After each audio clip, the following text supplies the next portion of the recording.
This is Mara and Ben for StellarStrategyGaming. Today we'll be talking about the Children of Change in D&D, and who I'm referring to are two races. One, the Changeling from Eberron, and two, the Verdan from Acquisitions Incorporated, which you may recognize as the book you don't own and that nobody you know's bought. The Verdan are a goblinoid race, and the way they were created is that an otherworldly entity of entropy called That Which Endures happened to be passing by their world and caused a group of goblins to mutate. They lost their dark vision and their physical form changed. Verdan at level 1 start as small creatures, and they go up to medium at level 5. And they have some other interesting characteristics that we'll get into in a bit. They are innocent in the world. They have no real history. They have no sort of cultural baggage. They don't have an established religion. They tend toward good because they essentially have no ill will toward anybody.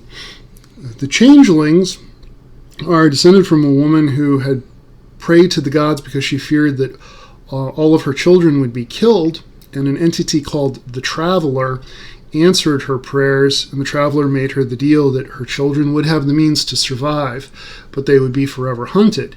Now, the Changelings tend toward a very pragmatic neutrality and sometimes even skew evil because of their need to just stay alive. So you have two, in some ways, very similar races, but with very different results. One was created out of pure indifference and created a good aligned race. The other was created out of an act of kindness, but created a neutral to slightly evil-aligned race. Yes. So the Verdan is what we're going to start with, and they're quite the interesting species. I find that they're also just a little bit steadier, and their abilities are a little easier to understand and play than the Changelings. And one of the key factors about this is the Verdan don't control their mutations. That's why they aren't a subclass of Changeling, is because of the fact that it's almost completely random throughout their lives. The book even details that even their not only do their height and weight vary throughout the years, but as do their gender and hair color and things like that. You know, every fundamental aspect of them changes without really their control. Now, this balances with their many buffs. The most powerful that I really see here would be their Black Blood feature, which actually allows them to heal more during short rests.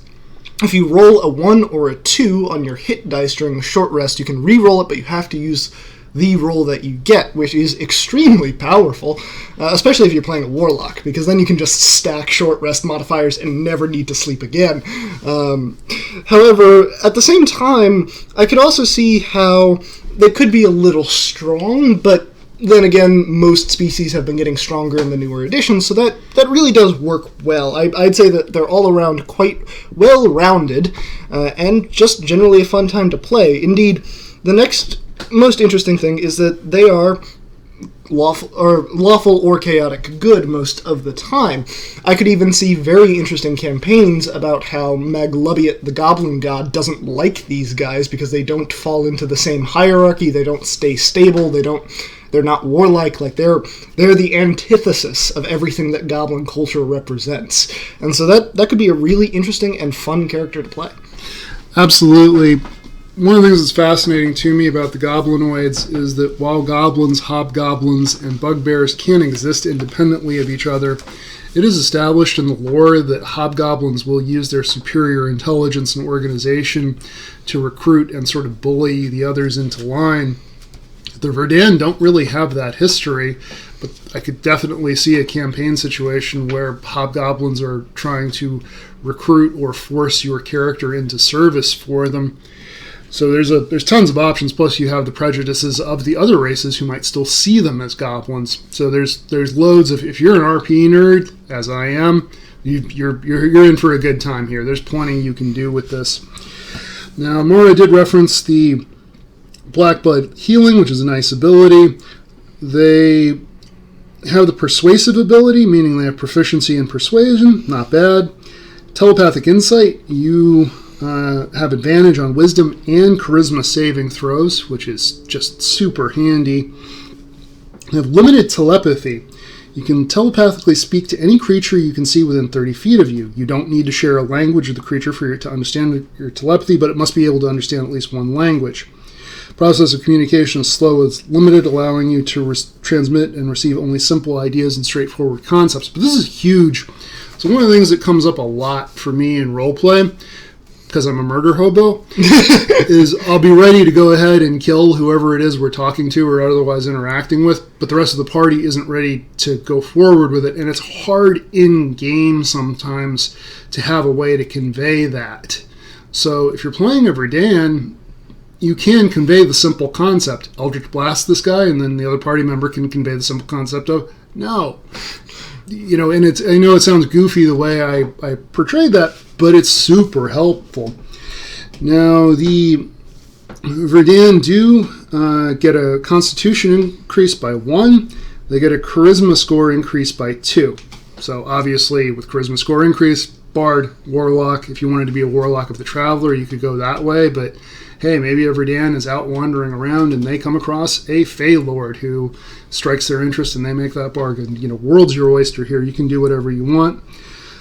The Verdan are described as being largely nomadic and very curious about the world, so any kind of bard is appropriate with these. And if you wanted to do something like College of Valor, College of Whispers, or College of Swords, where it's a little bit more of a front-line bard, then the Constitution score increase certainly would help you.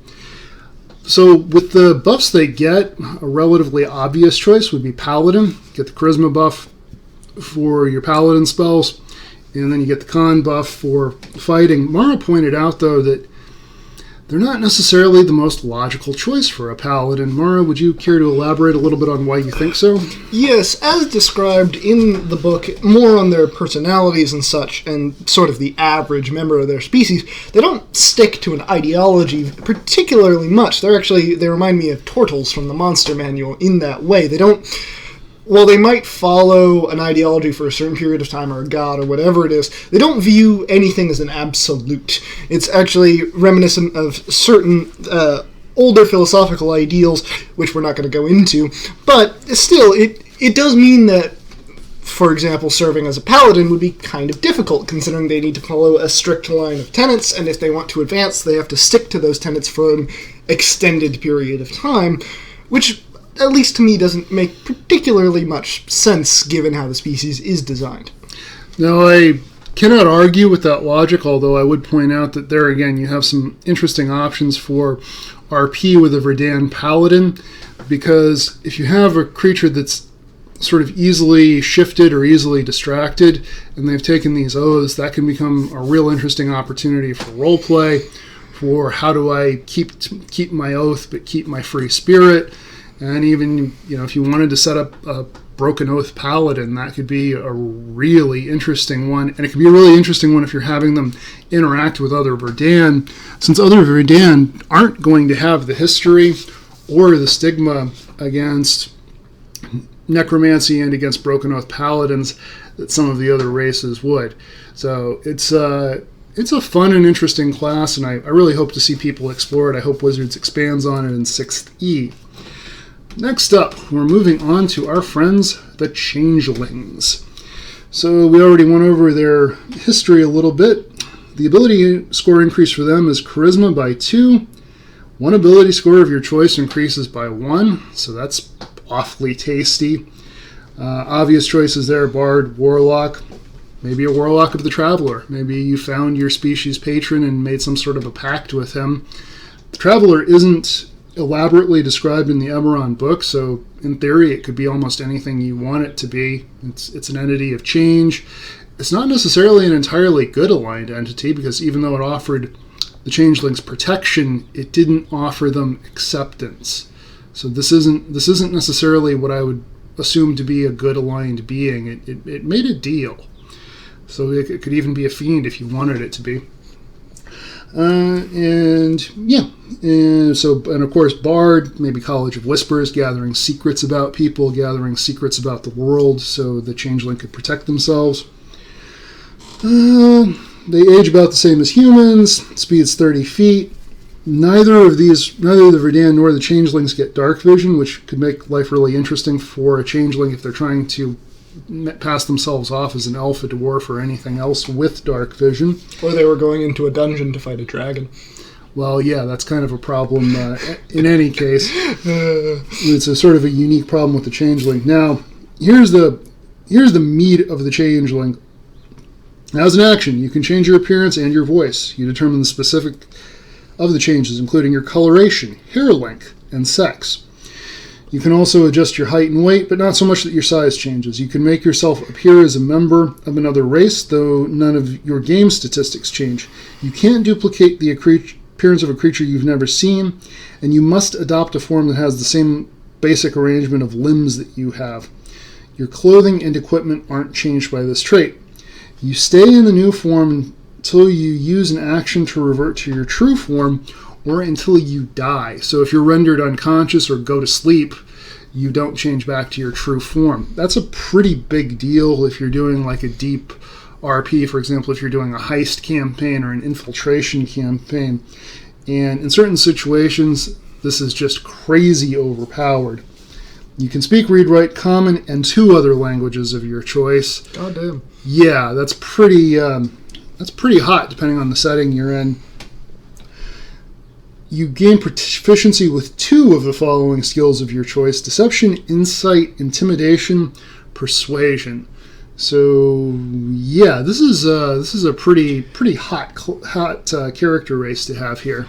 Yes, and I actually have a few issues with this myself. Now, while the Changelings are somewhat similar to the Verdan, I would say that the Changelings are objectively a lot more circumstantial and a lot more broken at once, basically.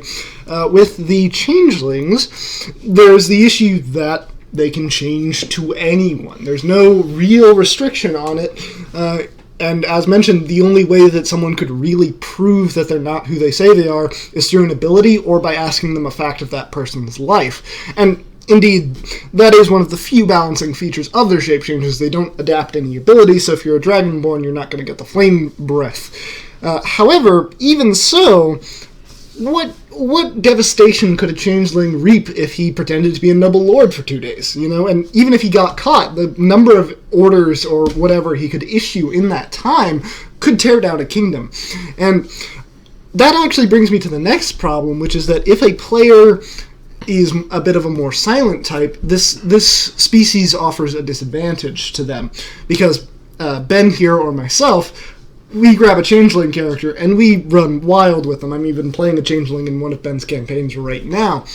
However, if a more quiet player were to pick them up, then they might have the issue that they don't necessarily want to be very conversational, or they don't necessarily want to go into a lot of detail about what the character is doing, which negates some of the class's strongest features. And I do worry that could really make this species very circumstantial. I have to say, I don't like Mara's thinking on this. If you're playing a Changeling and you're not, at the very least, trying to impersonate a devil to infiltrate Asmodeus' court and assassinate him and completely upset the balance of the Great Wheel cosmology, I just don't understand why you're playing D&D. I mean, just really, what are you doing here, buddy? To Mara's point, though, yes, if you're going to play a character like this, you really have to know yourself in terms of your skills as an RPer and whether you're truly up for it.